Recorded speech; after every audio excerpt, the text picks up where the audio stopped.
राधे राधे। राधे राधे महाराज जी। महाराज जी, अभी कुछ दिन पहले आपने एकांतिक में बताया था कि जब प्रारंभिक अवस्था में आपकी दोनों किडनी खराब हुई, ऐसा पता चला तो आपको आश्रम से निकाल दिया गया और कहा गया कि हम तुम्हारे ठेकेदार हैं। आपने उसी समय अपना सामान उठाया और आश्रम से निकल गए। महाराज जी, वहां से निकलने के बाद आपने क्या किया और आपके जीवन का संघर्ष क्या हम था? राधा वल्लभ जी गए, राधा वल्लभ जी से बात की कि कहाँ रहे, क्या करें। 2 घंटा बैठे रहे, क्योंकि हमें विश्वास है कि हमारा बचपन से भगवान के मार्ग में रहना, तो हमने कदम कदम पे भगवान की लीला देखी है, उनकी कृपा देखी है, तो हमें विश्वास है कुछ ना कुछ होगा।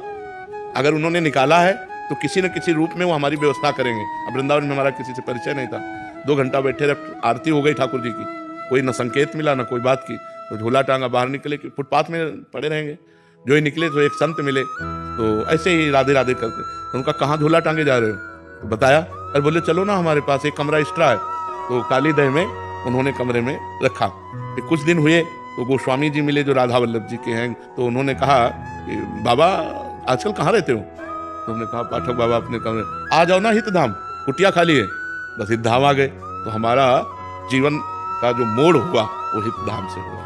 जो जीवन का हमारा परिवर्तन हुआ वो हितधाम से हुआ। 10 वर्ष हितधाम में रहे। तो एक छोटी सी कुटिया थी, मतलब जिसमें पैर फैलाएं तो दीवार इधर इधर इधर, बस एक बाथरूम जैसी, और ऊपर छत टूटी हुई और बिजली का कनेक्शन नहीं।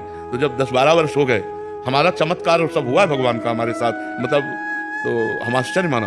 तो स्वामिनी कुंज जो बनी थी जिसमें हम सत्संग करते थे, वो सब आपस में मिल करके सब बन गई। हमको पता भी नहीं चला कैसे क्या बन गई। और बस फिर राधा केल कुंज बनी, तो धीरे धीरे देख ही रहे सब। यहाँ तक ऐसे जीवन यात्रा हुई। हितधाम तक भिक्षा मांग के खाते थे। तो वास की व्यवस्था हितधाम में जब हुई तो वहां से जीवन पलटा हमारा।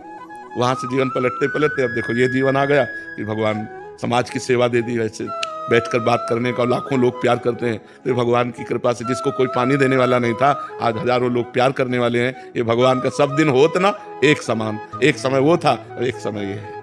प्रभु एक छोटा सा प्रश्न है कि जैसे मैं गृहस्थ हूँ और संसार के सारे काम करता हूँ, भजन भी कभी होता है कभी उतना नहीं होता, तो हमेशा ये थोड़ा सा डर लगा रहता है कि कहीं माया एकदम से गिरा ना दे। हाँ, अगर आप समय को समर्पित करते रहें, जैसे 8 से 9 बजे तक आपने जो भी किया उस कर्म को, और 8 से 9 बजे तक के समय को भगवान को समर्पित करते रहें, तो भगवद समर्पण कर्म से आपकी बुद्धि पवित्र होकर भगवान में लग जाएगी। जो गृहस्थ आदमी है उसका ज्यादा भजन नहीं बनता, जो हर समय माला लिए हर समय, वो कर्म परायण होता है। तो उसको चाहिए अपने कर्म भगवान को समर्पित कर दे। जैसे 8 बजे से 8 बजे तक 12 घंटे नौकरी की, तो 12 घंटे बाद हे करुणा निधान भगवान, हे जगत के स्वामी, आपकी इस सृष्टि में ये 12 घंटे काम किए, ये 12 घंटे का समय और काम आपके चरणों में समर्पित। तो ये भगवद अर्थ कर्म उसको भगवत प्राप्ति करा देगा।